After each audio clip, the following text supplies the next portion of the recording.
It was a calm, almost unnervingly still night at the hospital.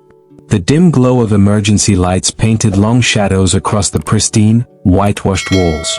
A hush settled over the corridors, broken only by the low murmur of nurses swapping quiet updates and the sporadic echo of footsteps on linoleum. Nothing out of the ordinary, until the entrance doors slid open with a soft mechanical hiss. At first, everyone assumed it was another patient. Instead, a lone German shepherd crossed the threshold.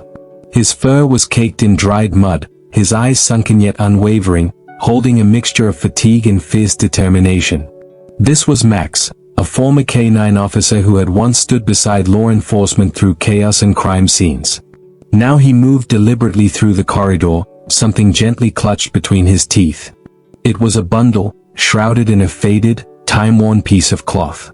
Max placed it down with practiced care. Nurses froze, exchanging stunned glances. One, summoning courage over shock, stepped forward.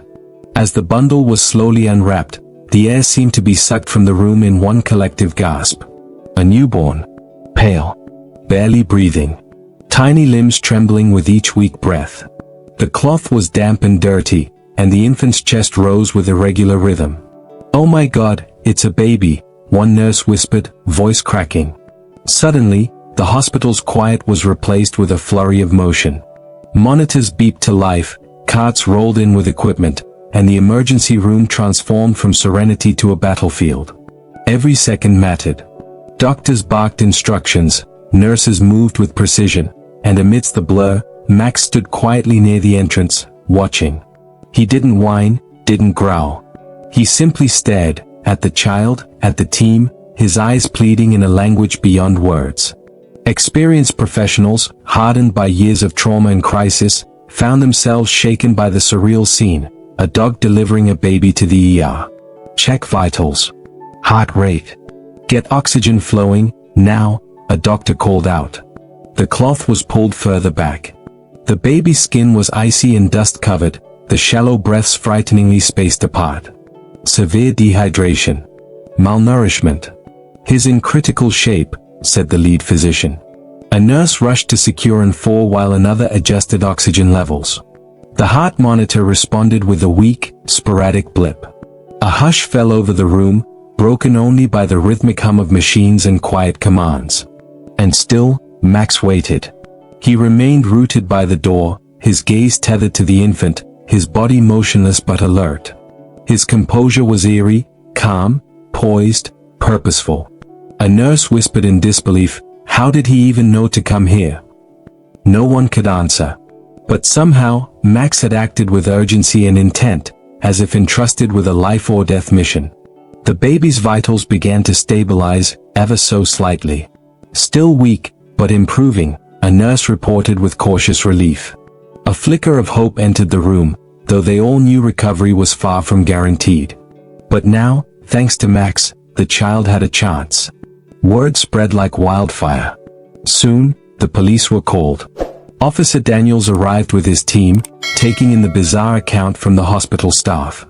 "We didn't see where he came from," the head nurse explained. "He just walked in, carrying the baby." Daniels squinted at Max, who still stood guard by the door. "You're telling me this dog brought a baby into a hospital?" "Scan him for a chip," Daniels instructed.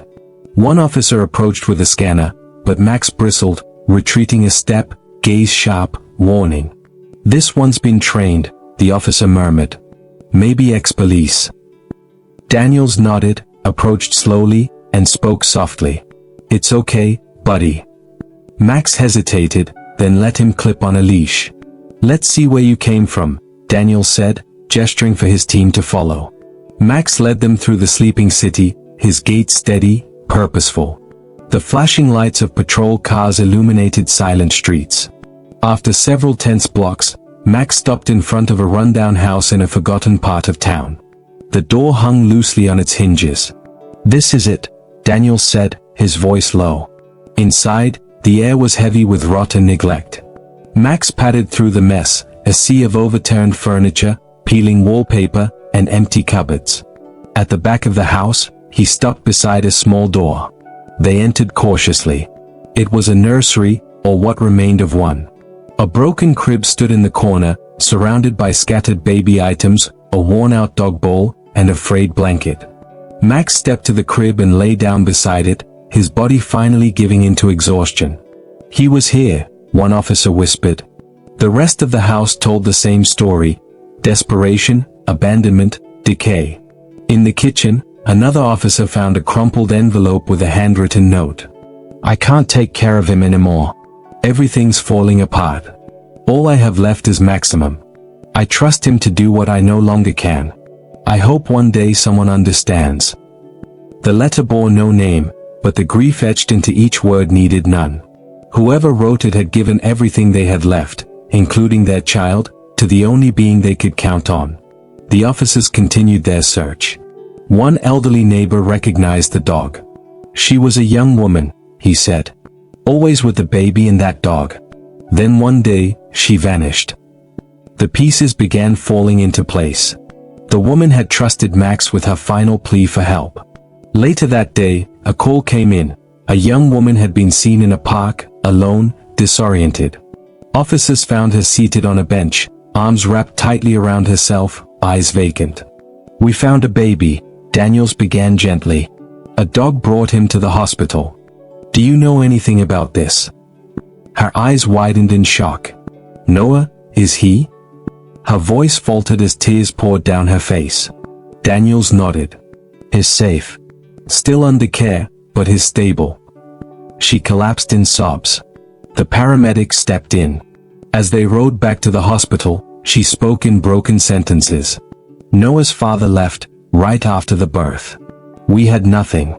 No money, no food. I tried, really tried. But I just couldn't keep going." She paused. "I told Max.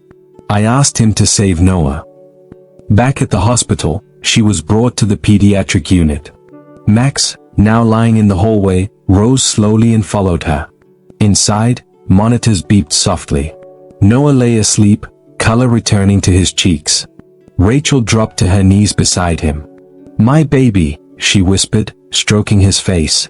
Max stood at the doorway, ever watchful. She turned to him, tears of gratitude spilling freely. "You saved him. You saved us." Doctors and officers stood quietly, deeply moved. Max had done what no human could. He had acted with instinct, loyalty, and love. In the days that followed, Noah steadily improved. Rachel was given temporary housing and support through social services. Max remained faithfully nearby. One sunny morning, Rachel cradled Noah in her arms as they stepped out of the hospital. Max trotted beside them, posture proud. "We made it," Rachel whispered, bending to pat Max's head. The community soon rallied behind them. Donations arrived: clothes, baby supplies, job offers. Though the road ahead was still uncertain, they were no longer alone. One evening, Rachel watched as Noah crawled across the floor of their new apartment. Max rested nearby, eyes soft and wise.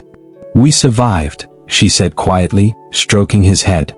Max blinked slowly, his body finally at ease. Their story wasn't just about survival, it was a tribute to the silent bonds that transcend words. A testament to loyalty, love, and the remarkable truth that even in our darkest moments, a faithful heart can lead us home. Max didn't speak, but his actions echoed louder than words. In a world where so many walk away, he stepped forward, carrying not just a child, but a message. That courage, loyalty, and love can still change the course of a life. Every day, animals like Max are out there, waiting to be seen, trusted, and given purpose again. If this story touched your heart, don't let it end here. Support your local shelters, adopt instead of shop, volunteer your time, or donate to organizations that rescue and retrain service animals. Because sometimes, the hero we need walks on 4 legs. Make a difference. Be someone's second chance.